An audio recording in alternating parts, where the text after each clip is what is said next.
What the Tech is sponsored by EPB Fiber Optics. Visit EPB.com to find the speed you need on Chattanooga's only 100% fiber optic network.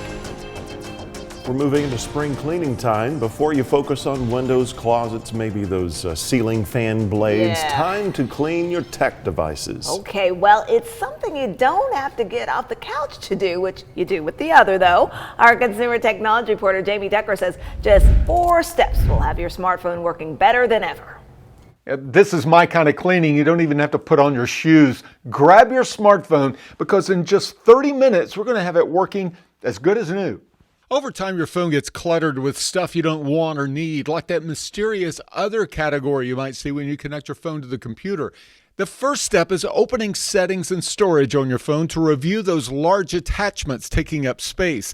These are videos, photos, and GIFs that people send you in text messages. So review them and delete the ones you don't need. You can also delete text messages that are older than a year with just one tap. Back in settings, see which apps are taking up the most storage space. On an Android device, you'll find it in device management. Social media apps take up a crazy amount of storage space. So do music apps that download songs to the device.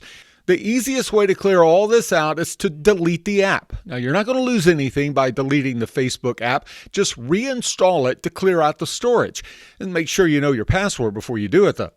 Just like you do with clothes you haven't worn in a year, delete any apps you haven't used in a year. On an iPhone, swipe to the end of the home screen and tap App Library. On an Android device, it's in Settings and App Storage.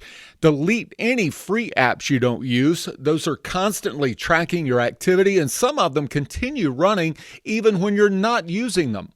And once you finish with those 4 steps, restart your phone. You really should be doing this every few weeks or so. I guarantee it's going to run faster and you'll have more room for your photos and videos. That's What the Tech. I'm Jamie Tucker.